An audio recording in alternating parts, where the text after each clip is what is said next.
Okay, welcome to this lecture. आज हम करने वाले हैं सेगमेंटेशन। और सेगमेंटेशन जो है एक और आपके पास कॉन्सेप्ट है ऑपरेटिंग सिस्टम मेमोरी मैनेजमेंट में। अभी तक आपने पेजिंग सिस्टम पढ़ा था, आज आप इस सेगमेंटेशन सिस्टम को देखेंगे और सेगमेंटेशन क्यों ज़रूरी है और कैसे इसको इम्प्लीमेंट किया जाता है। तो अगर जैसे कि हम लास्ट टाइम जो हम पेजिंग स्कीम देख रहे थे, तो मैंने आपको बताया था कि जो आपके पास लॉजिकल मेमोरी है उसको हमने इक्वल साइज़ के पेजेस में डिवाइड किया होता है। लेकिन जब आप प्रोग्रामर की बात कर रहे होते तो प्रोग्रामर के लिए शायद ये व्यू कभी भी पॉसिबल नहीं होता है, क्योंकि जब भी प्रोग्रामर कोई चीज़ बनाता है तो वो बेसिकली इक्वल साइज के पेजेस को नहीं जानता है। वो जानता है डिफरेंट डिफरेंट साइज के सेगमेंट्स को। फॉर एग्जांपल, उसके पास एक सेगमेंट हो सकता है मेमोरी का जिस पे आपका मेन प्रोग्राम हो सकता है।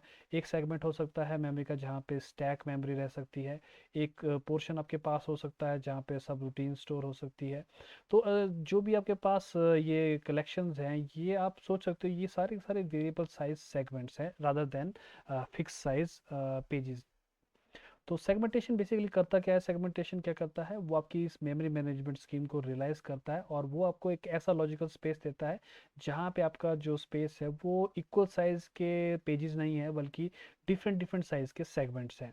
तो जो आइडिया है इस पूरे के पूरे सिस्टम का वो ये है कि यूज़र जो है, जिस तरीके से पहले वो स्पेसिफाई करता था एक पेज नंबर, अब वो स्पेसिफाई करने वाला है एक सेगमेंट नंबर और उसका एक ऑफसेट। और आपको इसको इम्प्लीमेंट करते हैं बिल्कुल वैसे ही यूजिंग सेगमेंटेशन टेबल। जैसे पहले पेजिंग टेबल होता था, यहाँ पे सेगमेंटेशन टेबल होता है। तो बेसिकली मेन जो मैकेनिज्म है वो क्या है? लॉजिकल मेमोरी जो है उसको आपने मैप करना है फिजिकल मेमोरी में with the help of A segmentation table. अब जैसे मैंने आपको बताया कि ये जो लॉजिकल मेमोरी है, अब ये बराबर स्पेसिस में डिवाइड नहीं की जा रही है, बल्कि जो भी स्पेसिस डिवाइड होने वाले हैं उनका साइज जो है अलग अलग हो सकता है। तो उसको क्रिएट करने के लिए हम बेसिकली एक सेगमेंट एंट्री क्रिएट करते हैं। और ये सेगमेंट एंट्री किस तरीके से होती है? ये बेसिकली आपके पास एक सेगमेंट टेबल और उसके ऑफसेट से क्रिएट होती है। तो ये जो आपके पास एंट्री है, ये आपके जब आप इसको रेफर करोगे तो ये आपके पास उस सेगमेंटेशन टेबल में चेक की जाती हैं। और जनरली वो सेगमेंटेशन टेबल जो होता है वो एक स्टार्टिंग और एंडिंग पॉइंट जो है वो उसका रिकॉर्ड करता है कि सेगमेंट जो है कहाँ से शुरू है और कहाँ तक जाता है। और जब आप कोई रेफरेंस करते हैं उस सेगमेंट का, उसको पहले हम वैलिडेट करते हैं कि वो वैलिड है या नहीं है। कहीं आपने ऐसा कोई एड्रेस तो नहीं दे दिया जो सेगमेंट से बाहर है। तो उसको चेक करते हैं, अगर सब कुछ ठीक है तो वो आपका फिजिकल एड्रेस जो है ट्रांसलेट कर लिया जाता है। और अगर आपने गलत मेमोरी एड्रेस जो है मैप कर दिया है, आपने ऐसे मेमोरी एड्रेस को एक्सेस करने की कोशिश की है जो आपके सेगमेंट से बाहर है, तो जनरली आपके पास एक एरर आता है जिसको हम सेगमेंटेशन फॉल्ट कहते हैं। तो बेसिकली आप देखोगे कि मैकेनिज्म लगभग वैसा ही है, फ़र्क सिर्फ इतना है कि अब जो आपके पास मेमोरी है वो आपके पास डिफरेंट डिफरेंट साइजेस के ब्लॉक्स में क्रिएट की जाएंगी और उसकी पूरी डिटेल जो है इस सेगमेंटेशन टेबल में रखी जाएगी कि सेगमेंट नंबर 1 जो है वो कहाँ से शुरू है और उसकी जो एंडिंग है वो कहाँ तक है मेन मेमोरी पे। इस तरीके से आपका जो सेगमेंटेशन वो जो है बेसिकली इम्प्लीमेंट की जाती है। तो सिमिलर टू पेज टेबल्स, हम जनरली सेगमेंट्स को भी एक फास्ट मेमोरी पर रख सकते हैं ताकि हम उसको ईजिली लुकअप कर सकें। और जनरली सेगमेंट टेबल की जो लेंथ है वो बेसिकली डिनोट करती है कि सेगमेंट कितना लंबा है बेसिकली। तो ये आपको पास दो तीन और मैकेनिज्म भी प्रोवाइड करता है स्पेशली रिलेटेड टू प्रोटेक्शन। हम जनरली क्या कर सकते हैं, जैसे मैंने आपको एक बार बताया भी था पेजेस में भी, कि हम कुछ बिट्स को एसोसिएट कर सकते हैं सेगमेंट के साथ, जो कि डिनोट कर सकते हैं कि कौन से जो आपके पास सेगमेंट्स हैं वो आपके पास प्रोटेक्टेड है और कौन से सेगमेंट जो है वो आपके पास शेयर्ड है। तो ये आपके पास मोर और लेस बिल्कुल वही स्कीम है जैसे आपके पास पेजिंग की है। अब आप देखोगे कि मेमोरी फ्रेगमेंटेशन जो आपके पास पेजिंग में रहती थी वो एक्चुअली यहाँ पे नहीं है, क्योंकि सेगमेंटेशन जो है आपकी मेमोरी स्पेस को बचाता है, क्योंकि वहाँ पे आप स्पेसिफाई कर रहे हैं सेगमेंट्स के साइजेस को। ऐसा नहीं है कि पिछली बार जैसे मैंने आपको बताया था कि अगर आपके पास पेजेस हैं जो कि बेसिकली 10-10 किलोबाइट के हैं, इस तरीके से, और आपका जो पेज है, सॉरी प्रोसेस है, वो आपसे सिर्फ 2 बाइट मांगता है। तो 2 बाइट मांगने के बावजूद भी हम उसको 10 बाइट अलॉट करते थे, क्योंकि वो सबसे छोटा साइज है मेमोरी एलोकेशन करने का। तो आपके 8 बाइट जो थे वो आपके वेस्ट हो जाते थे। हम उसको बेसिकली फ्रेगमेंटेशन कहते थे। लेकिन यहाँ पे क्या है, सेगमेंटेशन बेसिकली क्या करता है? सेगमेंटेशन आपको स्पेसिफाई करता है कि आपने कितना बड़ा सेगमेंट जो है क्रिएट करना है। तो अगर आपकी प्रोसेस चाहती है 2 यूनिट का, तो वो आप उसको 2 यूनिट का सेगमेंट जो है क्रिएट करके दे सकते हो। लेकिन जनरली आप देखोगे कि इस तरीके से आपका जो एक्सटर्नल फ्रेगमेंटेशन है वो आपके पास क्रिएट हो जाती है। वो देखते हैं वो कैसे होती है। जैसे ये आपके पास मेन मेमोरी है, मेन मेमोरी पे मान लेते हैं आपने एक सेगमेंट अलॉट किया है, सेगमेंट 1। उसके बाद आपने एक और सेगमेंट अलॉट किया, सेगमेंट 2।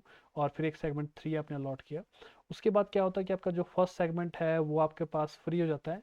अब आपका स्पेस जो है यहाँ पे खाली है, बॉटम में भी खाली है। तो अल्टीमेटली आप देखोगे कि स्पेस आपका यहाँ पे भी अवेलेबल है, इस एरिया में यहाँ पे भी अवेलेबल है।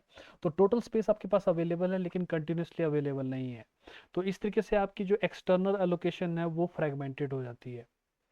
तो जनरली हम इसको कैसे सॉल्व करते हैं, हम आपके सारे मेमोरी स्पेस को ऊपर की तरफ को कॉम्पैक्ट करते हैं ताकि आपका जो अवेलेबल स्पेस है वो एक तरफ को इकट्ठा हो जाए। ऐसे प्रोसेस को हम क्या कहते हैं, कॉम्पैक्टिंग कहते हैं। ये तो था आपके पास सेगमेंट्स का और उससे रिलेटेड प्रॉब्लम का। एक बड़ा ही क्रिटिकल जो आपके पास पोर्शन है वो आपके पास थ्रेशिंग का है। फिर चाहे वो पेजिंग से रिलेटेड हो चाहे सेगमेंटेशन से।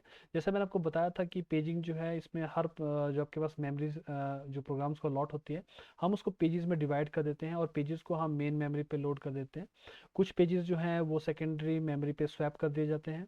और जब पेज फॉल्ट होता है तो आपका जो पेज है उसको हम सर्च करते हैं सेकेंडरी स्टोरेज में। और जब वो मिल जाता है तो हम उसको वापस लोड कर देते हैं मेन मेमोरी पे और प्रोसेस जो है वहीं से शुरू हो जाती है जहाँ से छूटी थी।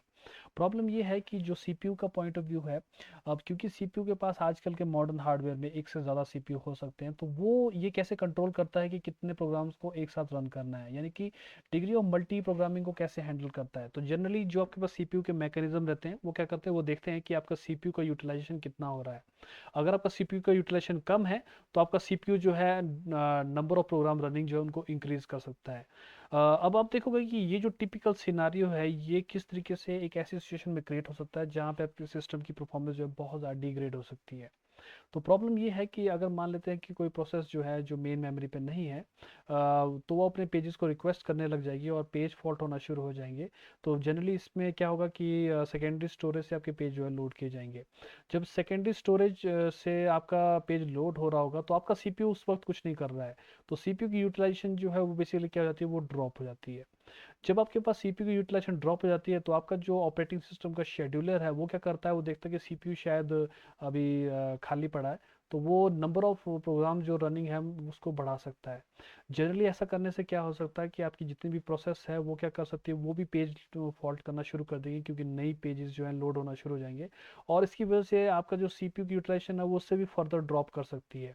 और आपके पास एक ऐसी सिचुएशन क्रिएट हो सकती है जहाँ पे इतनी ज़्यादा पेज फॉल्ट्स हो रही है आपके सिस्टम में कि आपका सीपीयू कुछ नहीं कर पा रहा है, सारा का सारा टाइम जो है सिर्फ इनपुट आउटपुट ऑपरेशन में जा रहा है, सेकेंडरी स्टोरेज से प्राइमरी स्टोरेज में पेजेस को स्वैप किया जा रहा है। तो ऐसी सिचुएशन को हम क्या कहते हैं, ऐसी सिचुएशन को हम थ्रैशिंग कहते हैं। तो थ्रैशिंग का मतलब क्या होता है, जब आपके सिस्टम की बहुत सीरियस परफॉर्मेंस डिग्रेडेशन होती है। क्यों? क्योंकि आपका जो सिस्टम है वो इतनी ज़्यादा पेज फॉल्ट्स कर रहा है कि आपका कंप्यूटर जो है सबसे ज़्यादा टाइम जो है सिर्फ पेजेस को स्वैप कर रहा है और एक्चुअली वो कोई भी चीज़ को एग्जीक्यूट नहीं कर रहा है। तो जनरली आप देखोगे एक आपके पास बहुत ही इंटरेस्टिंग सा चार्ट आता है। इसमें आपके पास चार्ट में आपके पास एक तरफ सीपीयू की यूटिलाइजेशन रहती है और दूसरी तरफ डिग्री ऑफ मल्टी प्रोग्रामिंग रहती है। तो जनरली आप देखोगे कि जैसे जैसे सीपीयू की यूटिलाइजेशन कम होती है तो आप नंबर ऑफ जो प्रोसेसेस उनको बढ़ा सकते हो। आप इसको एक सेफ लेवल तक पहुंचा सकते हो, लेकिन एक टाइम के बाद क्या आएगा कि जैसे जैसे आप परफॉर्मेंस को बढ़ाने की कोशिश करोगे आपका जो सिस्टम है उसकी सीपीयू की यूटिलाइजेशन जो ड्रॉप करना शुरू कर जाएगी। तो ये जो पोर्शन है ये वो पोर्शन है जहाँ पे एक्चुअली में आपका सिस्टम जो है वो कुछ नहीं कर रहा है, वो एक्चुअली में इतना ज़्यादा पेज फॉल्ट्स क्रिएट कर रहा है कि आपका सारा टाइम जो है सिर्फ और सिर्फ पेजेस को स्वैप करने में जा रहा है। तो ये वो एरिया है जहाँ पे आपके सिस्टम की डिग्रेडेशन हो रही है, आपका सिस्टम कुछ काम नहीं कर रहा है। तो इस सिचुएशन को हम क्या कहते हैं, हम इसको थ्रैशिंग कहते हैं। तो हम इसको प्रिवेंट कैसे करते हैं, तो जनरली प्रिवेंशन का तरीका जो है आप क्या कर सकते हो कि कोई प्रोसेस जो है सिर्फ अपने ही पेजेस को रिप्लेस कर सकती है, यानी कि लोकल पेज रिप्लेसमेंट कर सकती है। ऐसा नहीं होना चाहिए कि अगर कोई प्रोसेस आप लोड कर रहे हो तो वो दूसरे प्रोसेसेस के फ्रेम्स को स्वैप करना शुरू कर दे, ऐसा नहीं होना चाहिए। एक जनरल रूल ऑफ थंब ये है कि आप अमाउंट ऑफ रैम जो है आपके सिस्टम में उसको बढ़ा दो, क्योंकि जितनी ज़्यादा आपके पास मेन मेमोरी होगी उतना आपके पास बेटर रहेगा। और ये सबसे बेस्ट और लॉन्ग टर्म सोल्यूशन भी यही होता है, इसीलिए आपको कहते हैं कि सिस्टम में आपके पास रैम जो है जितनी ज़्यादा हो उतना सिस्टम आपका अच्छा परफॉर्म करता है। नंबर ऑफ प्रोग्राम जो है आप उनको कम कर सकते हो कितना आप रन कर रहे हो। और जनरली आप अगर और भी अच्छा करना चाहते हो तो अपने प्रोग्राम को रिप्लेस करना शुरू कर दो उन प्रोग्राम से जो मेमोरी कम कंज्यूम करते हैं। तो ये आपके पास कुछ मेथड हो सकते हैं थ्रैशिंग को रोकने के लिए। तो ये मैंने आपको बता दें कि थ्रैशिंग क्या है और थ्रैशिंग से क्या हो सकता है, और साथ में मैंने आपको बताया था सेगमेंटेशन स्कीम। तो दिस बेसिकली कंक्लूड्स आपके मेमोरी मैनेजमेंट का जो पोर्शन है उसको कंक्लूड करता है। अगर आपको कोई भी क्वेश्चन उससे रिलेटेड तो काइंडली इस वीडियो के कमेंट सेक्शन में कमेंट कीजिए ताकि मैं उसका आंसर दे सकूं।